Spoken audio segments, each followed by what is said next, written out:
Morning sa mga followers sa Nitro Biz Garage. Nandito si Kuya Ron dito sa shop natin sa Cavite. So meron ho akong isang special client na dumating. Yung kotse nga pala is Toyota Hilux GR.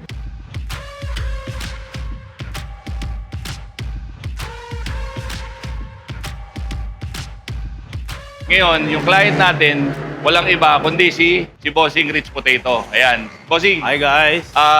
bakit ka ngayon nandito sa Nitro Biz Garage? Siyempre, gusto ko maging IG picture ready yung sasakyan ko eh. Ayun. Kasi nakikita ko, Pops, pag pinipicture ako sa likod, parang walang dating eh.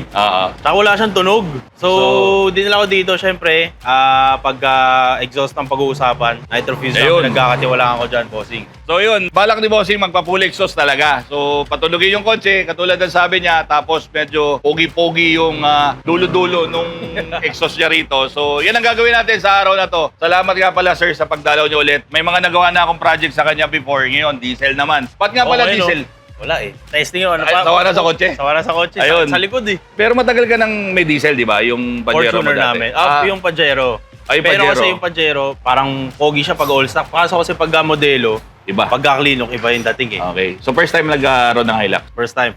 Yung Fortuner dati, anong... Sa family namin yun. Hindi ginalaw. Wala lang ginalaw. Hindi Ito yun sa ang akin. lilikutin. Ito yung kakalaw. Ayan. Ito po, ang gagawin natin, full exhaust. Tara, papakita ko. Tara, sir. Paps, pag full exhaust ang ginagawa natin, una, tinatanggal natin ang restrictions ng catalytic. Yung downpipe mo kasi nandun. So, tinatanggal na natin yung restrictions ng catalytic na yon. Tubo na lang yon pababa. Tapos may connection dyan, maglalagay ako ng flexi pipe to absorb the vibration. Tapos ito, papalitan na natin ng mas malaking tubo. Kung nakikita mo, maliit pala sa 2.5 to, quiz. So, ang gagawin natin, 2.5 na. Mas maliit to. So, lalakayan na natin ng konti. Parang ano to eh, parang mga 2.3, ganyan. So, lakayan natin, inner diameter yung sinusukat doon. Lalakayan na natin to para mag-improve yung flow. Kasi nga, katulad ng sabi ko kanina, tinatanggal natin yung restrictions tapos ini-increase natin yung flow. Although wala kang plano magpa-tune, di ba? Wala, Babs. Gusto ko, fan talaga ako all stock, Papi. All stock literal. Ngayon lang siguro yan, pero malamang yan. Bukas Alam mo makalawa, naman. nakatune. Nakatune na to. Pero anyway, gagawin natin 2.5 lang kasi yun yung napili mong pipe size dito, di ba? So, 2.5. Tapos sa muffler, namimili ka pa. Mamimili. Wala pa ako actually nakita. Hindi ko pa nakita ano yung mga maganda eh. Sige, so yun muna. I-surprise ka muna dito sa video na to, yung pipiliin ni Bossing sa muffler. Kasi papalitan natin yung muffler na to, kuya. Kung nakikita mo, ang laki niyan. Ang trabaho kasi ng muffler, to muffle down the sound. Kaya lang, pag pinaliit mo na siya, lalabas na tunog niya. So, ganun yun eh. So ito ang nagpapatahimik. Yan na nagpapatahimik. Katulad nga, marami nagkakamali dito. Akala, pag naglagay ka ng muffler, lalakas sunog eh. Hindi. Ang muffler, trabaho niya talaga to silent the car, no? Eh, ngayon, napakalaki nito. Marami nagmamaffle sa kotse. So, para lumabas yung tunog, mas maliit ay ilalagay natin. Ganun yun. So, tapos, ang binibigay naman niya, yung mga aftermarket na muffler, yung character and identity ng tunog. So, iba-iba yan. Doon mamimili tayo sa loob. Okay. Tapos, dito sa dulo, may concern ka, no? Kasi yun nga, tama si Boss Rich eh. May mga sasakyan na pagka gusto dito sa side, especially diesel, usong-uso yan, di ba? Yun, nandito sa side. Yan ang gusto Ngayon, nila na nangyayari, nangingitim to. Dumudumi. Sige, dumudumi. So, na-experience mo to dati dito? Oo, nung naka-HKS ako dati na Orig. Oo, so nagkaroon na to naka- ng exhaust dati Oo. na HKS. Kaya lang, ang reason mo pala, dumudumi dito. Orig nga, kaso ang dumi naman. So Ayoko ngayon, naman nun. ang plano natin, ililipat natin, i-route Dito. natin. Oo. So, Yung pinaka hindi siya magiging madudumi. okay. So, kaya pala custom naman ang gusto mo kasi pagka customize ang exhaust nga pala, may choices ka na mailayo eh. Mailipat yung positioning nung yung tip. So, yan.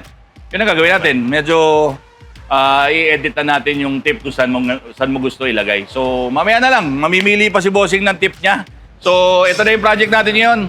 Si Bossing Rich Potato ulit, nandito. Panoorin niyo po yung pag-ayos natin ng exhaust ng sakyan niya. Ito po.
Okay, natapos na natin tong Hilux ni Boss Rich Potato. Tinanggal na natin ng restrictions yung catalytic, tapos nagpalit na tayo ng tubo.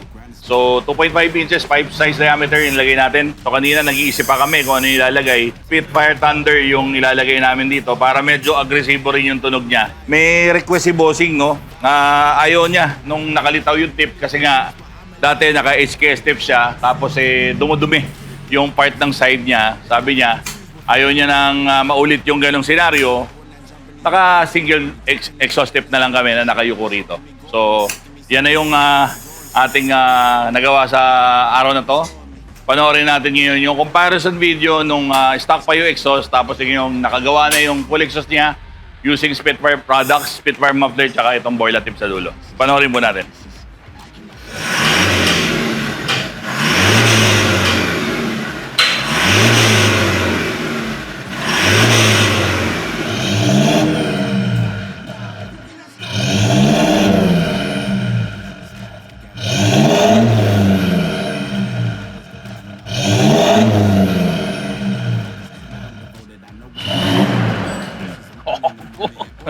Ganda, boy!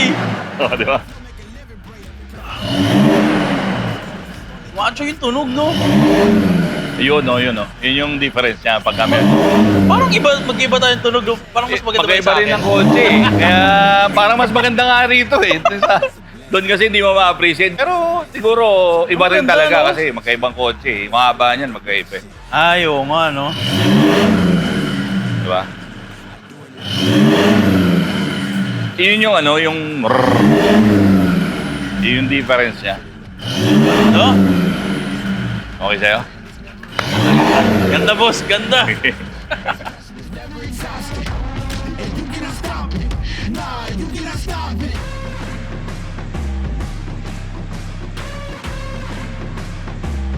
Quitting was never an option.